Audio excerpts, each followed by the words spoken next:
Bom dia, queridos. Tudo bem com vocês? Sexta-feira é hoje, hein? Dia 22 de julho de 2016. Vamos continuar na nossa caminhada por Atos dos Apóstolos, no capítulo 4.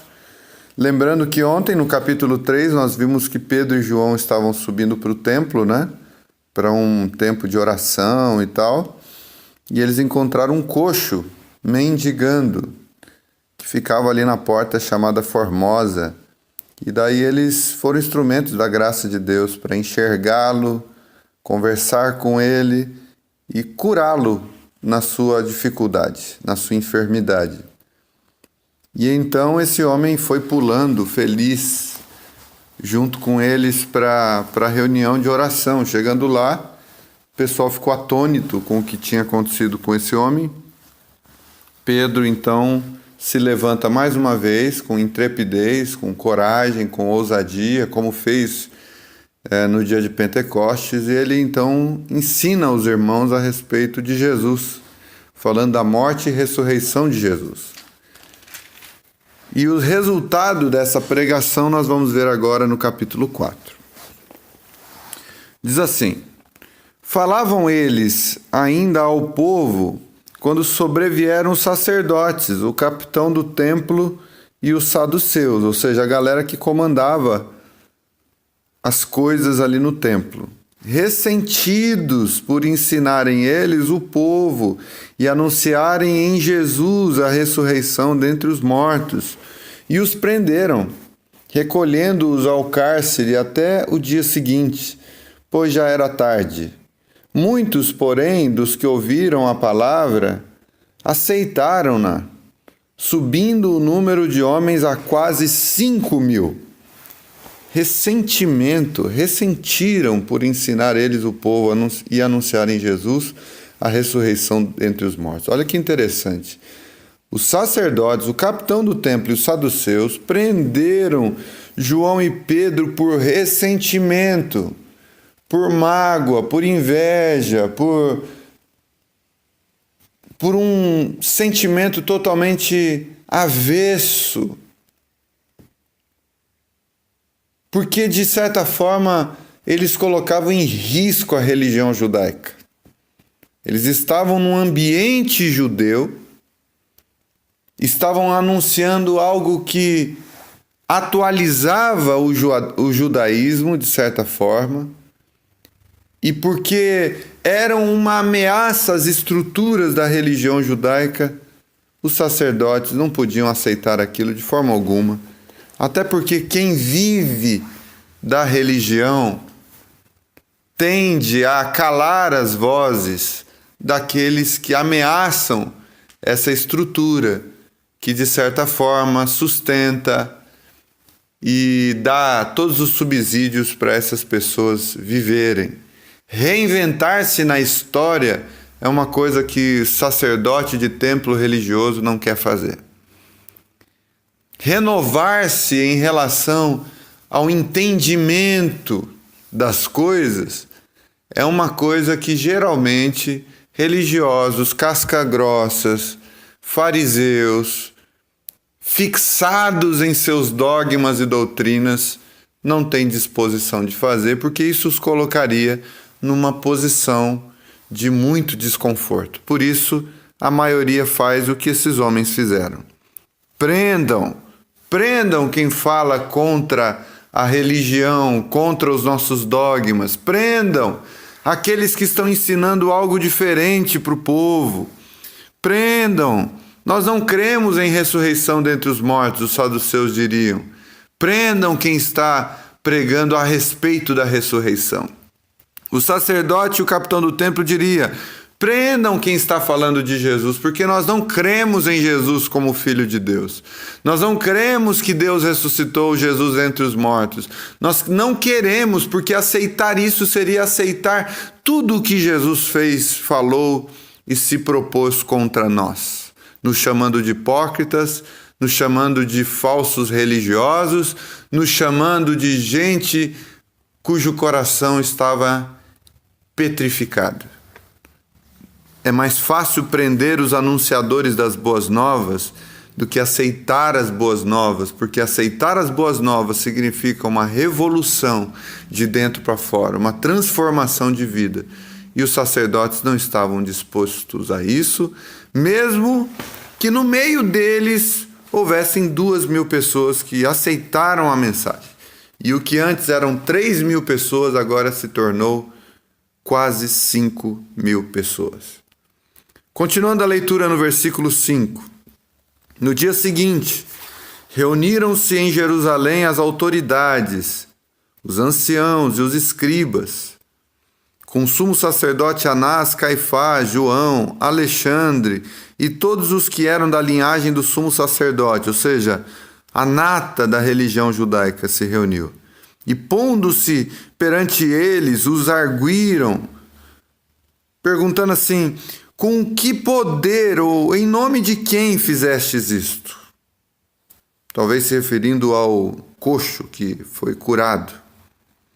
Então Pedro, cheio do Espírito Santo, mais uma vez se levanta com toda a ousadia, dizendo: autoridades do povo e anciãos, visto que hoje somos interrogados a propósito do benefício feito a um homem enfermo e do modo como ele foi curado, tomai conhecimento, vós todos e todo o povo de Israel, de que em nome de Jesus Cristo Nazareno, a quem vós crucificastes e a quem Deus ressuscitou dentre os mortos, sim, em seu nome é que este está curado perante vós. Este Jesus é pedra rejeitada por vós, os construtores, a qual se tornou a pedra angular.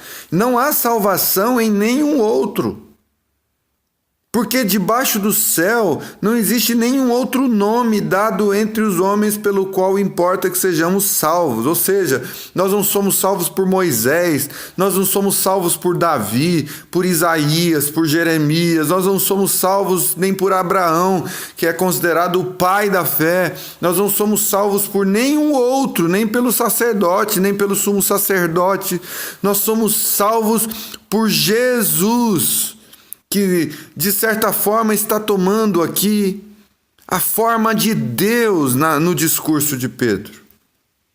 Porque na consciência deles apenas Yahvé salvava. Ele está afirmando Jesus como um com o Pai.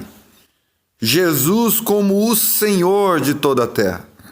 Por isso ele diz: não há salvação em nenhum outro. E isso era uma afronta aos judeus. Ao verem a intrepidez de Pedro e João, sabendo que eram homens iletrados, eles estavam lidando com gente inculta, com gente que teoricamente seria facilmente manipulado, vencidos na argumentação, mas não, eles eram homens iletrados, incultos, mas estavam intrépidos, cheios de ousadia, estavam de fato conduzidos por um poder que tornava-os convencedores e convencidos daquela verdade. E então as pessoas se admiraram, vendo que eles eram homens iletrados e incultos, e reconheceram que haviam eles estado com Jesus. Vendo com eles o homem que fora curado, nada tinha que dizer em contrário. Como que eles iam dizer alguma coisa contraditando o que Pedro estava dizendo? Porque havia uma prova de que o poder de alguma coisa que eles estavam dizendo que era Jesus havia curado o homem inegavelmente. E mandando-os sair do sinédrio, consultavam entre si, dizendo: que faremos a esses homens?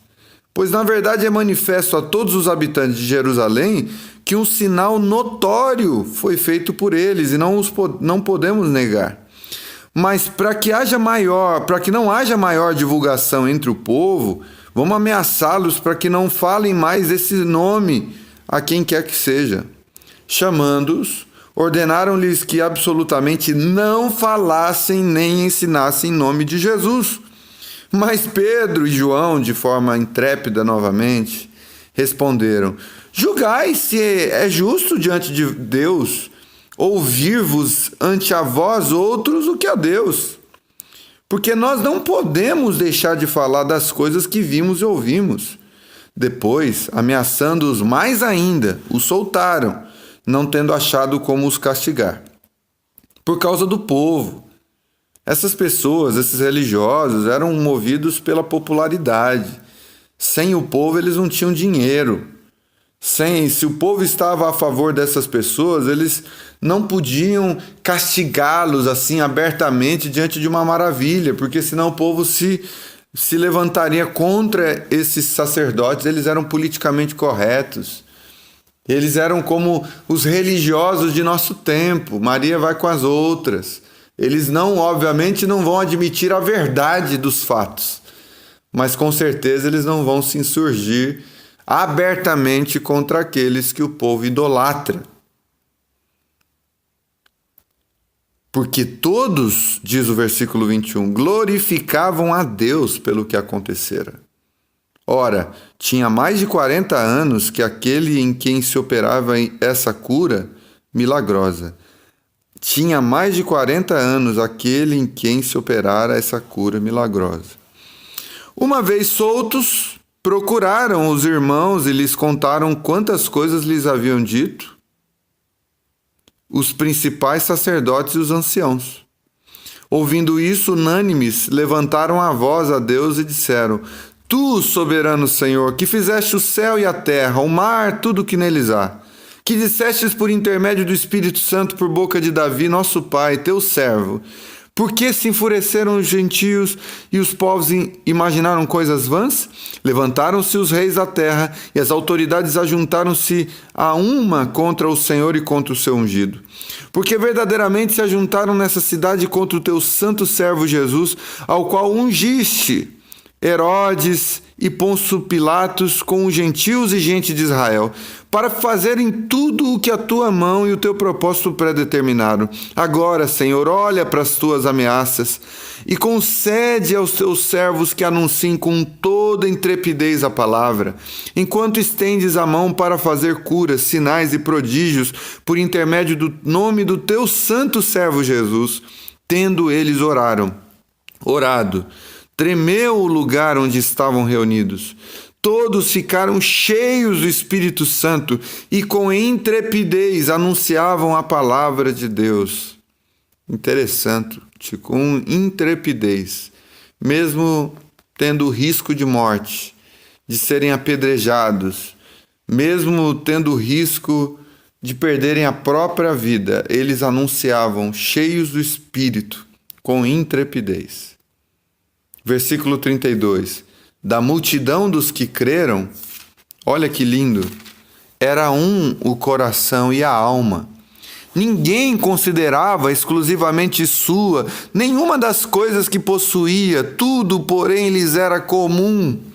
Com grande poder, os apóstolos davam testemunho da ressurreição do Senhor Jesus, e em todos eles havia abundante graça. Por que eram os apóstolos que davam testemunho da ressurreição?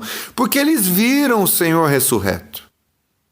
Porque eles presenciaram tanto Jesus em vida, quanto Jesus em morte, quanto em Jesus em ressurreição.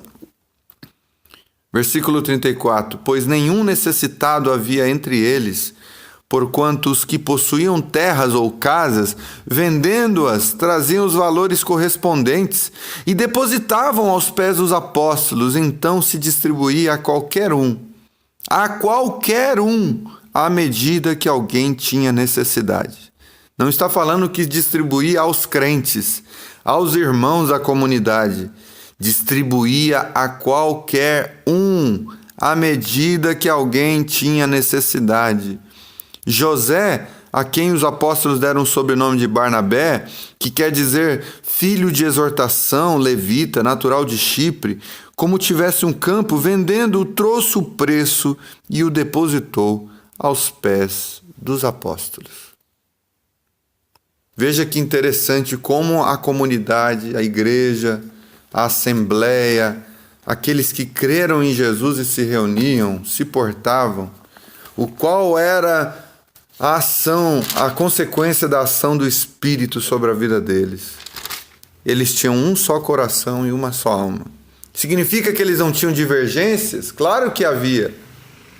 Claro que eles não eram pessoas anuladas nas suas identidades. Claro que eles não tinham opinião igual sobre tudo. Mas eles tinham comunhão. Eles tinham unidade. Havia um só coração e uma só alma. O objetivo era o mesmo. De tal maneira que eles não consideravam suas coisa alguma, mas tudo que possuíam eles colocavam na mesa a serviço do próximo. Que interessante, né? Ao ponto de um homem chamado José vender o seu próprio campo, mesmo tendo um campo, trazendo o dinheiro e depositando aos pés dos apóstolos. Hoje, a minha oração é para que sejamos generosos como esses homens que entenderam a proposta do Senhor. Sejamos generosos com aqueles que atravessam o nosso caminho. Sejamos generosos com pessoas que a gente encontra na rua, com pessoas que batem na nossa porta, com pessoas que são amigos, outros nem tanto, parentes, gente que a gente conhece no trabalho e está passando por diversas dificuldades. A minha oração é para que nós não achemos que aquilo que nós temos no nosso nome é exclusivamente nosso, mas tenhamos um só coração e uma só alma. Fazer o bem seja a nossa religião. Que nós tenhamos um coração generoso, aberto, responsivo a toda necessidade alheia, a toda a situação que se apresenta diante de nós como necessidade de intervenção. Ainda que a gente abra mão de privilégios que teríamos se não ajudássemos, que tenhamos um coração assim, entendendo que fazer o outro, fazer ao outro, é obedecermos o que aprendemos como mandamento maior. Amar a Deus sobre todas as coisas e amar o próximo como a nós mesmos.